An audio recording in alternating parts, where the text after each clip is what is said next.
Bonsoir à tous, j'espère que vous allez bien. Bienvenue sur la chaîne de CryptNab. On est aujourd'hui le 10 juillet 2022, il est 15h46 au moment où je tourne cette vidéo. J'espère que vous avez passé un bon week-end, que vous avez passé un bon dimanche. Aujourd'hui, on fait la vidéo et il se passe pas rien. Donc, au moment où j'allais attaquer, j'ai vu qu'il y a eu le breakout baissier. Donc, on va un petit peu constater ensemble pendant les prochaines minutes eh ben, ce qui peut se produire, est-ce qu'on va réintégrer, est-ce que, etc., etc. Donc on va en parler tout de suite. Donc avant de partir ce week-end, on avait expliqué les scénarios suite au breakout qui étaient possibles. Donc on était sur un espèce de range en contraction, quoi, avec soit un potentiel W qui se formait, donc c'est-à-dire qu'on posait, voilà, on titillait le bottom et on allait plus haut pour chercher les liquidations à 23 000 et 23 400 $ dans un premier temps, sachant qu'un vrai rallye d'été aurait au moins une attente vers les 27 000, quoi, donc au niveau des bas de ces mèches, donc entre les 27 000 et les 29 000, quoi, grossièrement. Pour l'instant, on n'a pas du tout cette opportunité, puisque la deuxième opportunité, la deuxième possibilité était la formation du M. On l'a, qui est en train de se former, on peut zoomer en 1 heure pour que vous voyez bien. C'est-à-dire que ici, on a oscillé, hein, puisque on faisait des espèces de haut bas, mais en fait, on a fait un M, un autre M ici, tac, hop, donc, et là, on fait le plus gros M, qui est celui-là, tac, et tac. Et donc là, il est quasi validé, quoi. Ce qu'il faut quand même, c'est avoir la clôture de cette bougie. Et ben, en dessous, hein, tout simplement, de la ligne jaune au moins, puisque comme on voit, la ligne jaune qui est là à 21 700, elle a tenu en fait, hein, puisqu'on est venu taper une fois. Ici, on a les méchants en dessous, on a réintégré, méchants en dessous, réintégré, méchants en dessous, réintégré, méchants en dessous, réintégré, méchants en dessous, réintégré, méchants en dessous, réintégré, méchants en dessous, j'en ai marre. Bref, on l'a fait 1, 2, 3, 4, 5, 6, 7, 8 fois. Voilà, donc là, si on le fait une 9e fois, peut-être que je fermerai mon short. Parce que voilà, moi personnellement, un truc comme ça où on titille le bottom comme ça, en général, ça tente des cassures, ça tente des cassures, ça tente des cassures. Il y a moyen que quand les Asiates ils arrivent, ils cassent. Donc c'est ce que je joue. Après, au pire, voilà, c'est du risk management, hein, tout simplement. Donc si on valide la clôture sous ce niveau jaune, là, les 21 272, j'ai l'impression que ça pousse, hein, quand même au sud, on va voir. En tout cas, là, ici, c'est normal qu'on ait un rebond, hein, puisqu'on a eu quand même une zone de liquidité qui s'était créée, enfin de liquidité, des vendeurs qui étaient piégés, puisqu'on a une bougie rouge comme ça un peu violente, donc c'est-à-dire qu'on a eu tenté de retourner le prix ici, ça n'a pas marché, on est parti, donc ces vendeurs qui étaient sous l'eau ont certainement fermé leur position à cet endroit, et c'est pour ça que pop, on a une grosse mèche qui a pu revenir plusieurs fois, hein, d'ailleurs, hein, ici, tu vois, vous voyez, c'est des gens qui étaient bloqués certainement sur cette mèche-là, donc voilà, donc ils ont pu fermer leur position. Et une fois qu'ils ont fermé leur position, c'est potentiellement le cas maintenant, on peut tomber un peu plus violemment. Les zones du coup à viser dans un premier temps sont les 20 280, qui sont les bottoms ici, ou le bottom là, donc voilà, enfin bottom, les points bas ici, donc où on aura des zones de liquidité, et ensuite on en a laissé tout le long. C'est un peu le problème au niveau des longues, c'est que là, tout le long, on a laissé des liquidités, donc potentiellement la plus basse, hein, 18 200, 8 600, etc. Mais il faut déjà les prendre une à une et voir ce qui se passe au niveau du prix. Ici, vous voyez, on a quand même une grosse zone, alors, si on prend l'intégralité du range qui est là, on a quand même une zone qui commence à être intéressante. On voit d'ailleurs qu'on a une grosse zone maintenant pour sortir de la TH, hein, pour sortir de la TH, n'importe quoi, la TH court terme, quoi. Pour sortir de ce gros range ici, on a la grosse zone, elle est en haut, hein, elle n'est pas en bas, hein. Vous voyez, en bas, il n'y a pas tant de volume d'échange. Mais bon, voilà, ce qu'il faut se dire, c'est que la première zone au gros volume d'échange avec des liquidités, elle est là.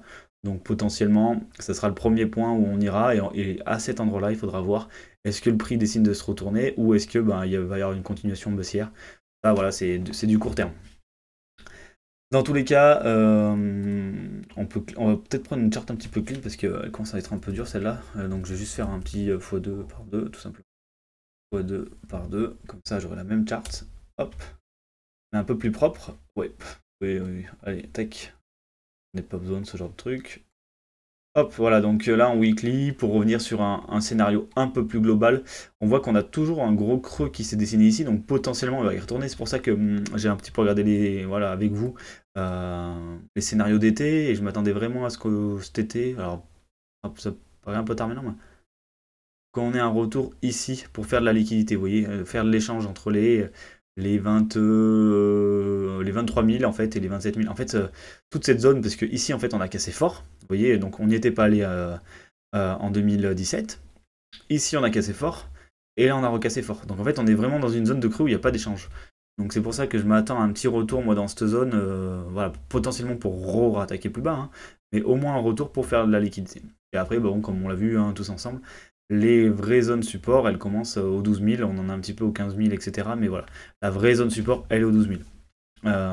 Donc je sais pas si vous vous rappelez, mais ce qui est intéressant à voir, c'est que là on commence à avoir un petit peu voilà, un volume d'échange intéressant. Vous voyez comme on l'a en haut au niveau des 40 000, on commence à avoir un volume d'échange intéressant. On peut le faire, on peut le revisualiser si on fait comme ça par exemple. Pas de replay, d'accord, très bien, oui. Ok, je peux pas faire de replay. Alors, bougez pas, tac, voilà, on va mettre le replay, on va juste cacher tout ça. Et on va se mettre le replay ici. Voilà. Et là vous voyez, voilà. Pour ceux qui se rappelaient pas, qui n'étaient pas là sur la chaîne ou quoi, on avait une toute petite, on n'avait aucun volume au niveau des 20 000, vous voyez. On avait un volume au niveau des 23 000, là, au niveau des 23, mais par contre, au niveau des 20 000, on n'avait rien. Alors que maintenant, hop, yes. Maintenant, voilà, on commence à avoir un volume intéressant. Vous voyez, il est apparu même. Un volume qui commence à être intéressant par rapport à celui. Bon, c'est pas du tout les volumes qu'on avait là. Hein.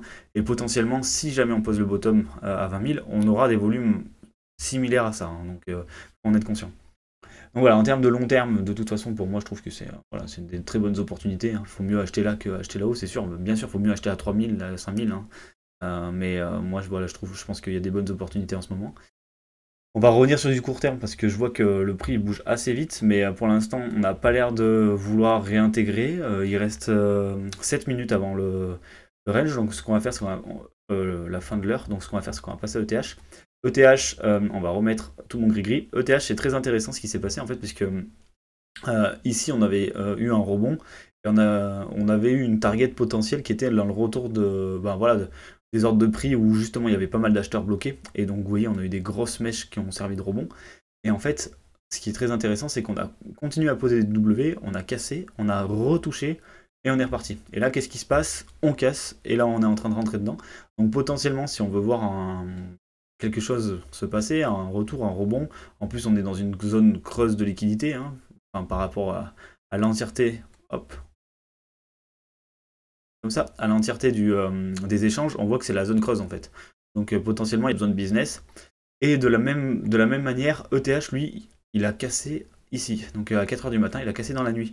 En disant, ben, ce range, je le casse au sud. Donc petit à petit, il commence à y aller.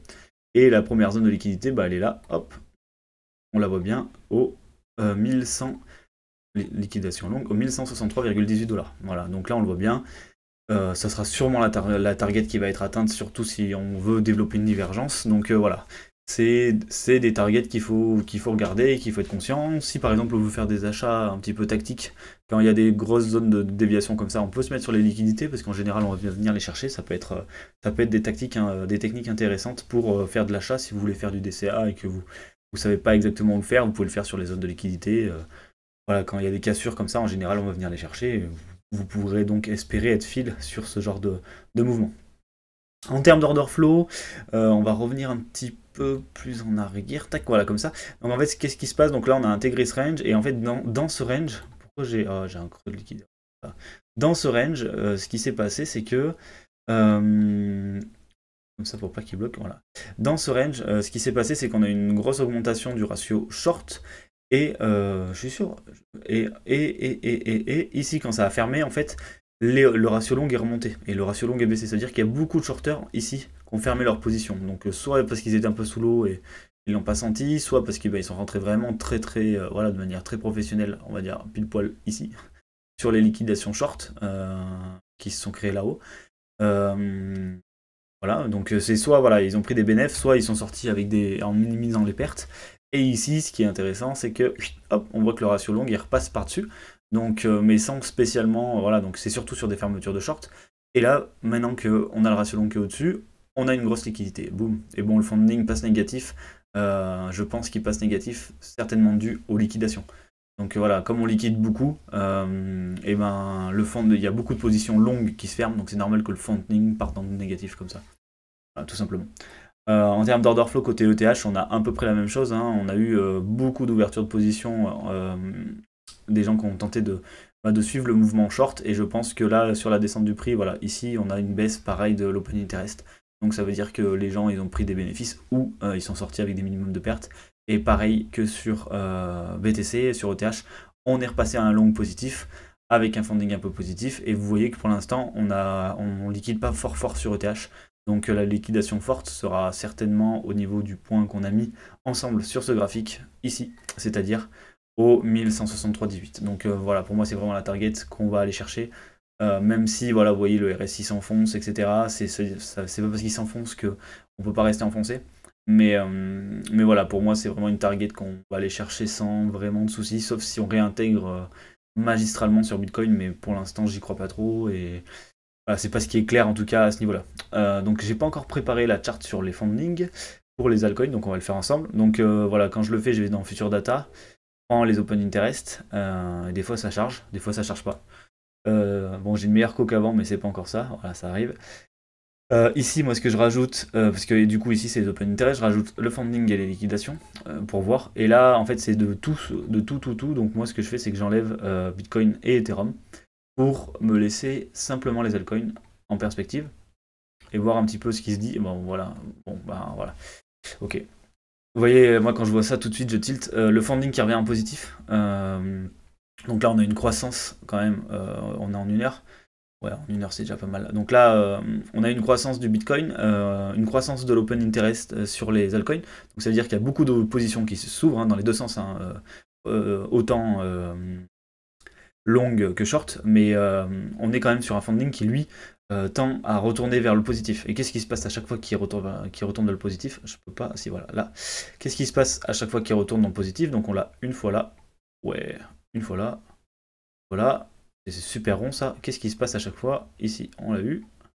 Ensuite, on l'a eu ici. Et ensuite, on l'a eu un peu partout là. Voilà. Et le prix chute. Et donc voilà, je suis pas étonné. Ça veut dire que bon, après, là, on est quand même revenu assez fortement dans le négatif tout de suite. Mais on va essayer de reculer un peu. On va se mettre en 2 heures. Là, on est au voilà, c'est parfait, ça, 18 juin. Donc voilà, ce qu'on voit tout de suite, c'est que dès qu'on commence à avoir un sentiment quand même sur les altcoins de j'ai envie de FOMO, quoi, je commence à avoir beaucoup de longues en position, et on va liquider des shorters, et on va liquider des longues.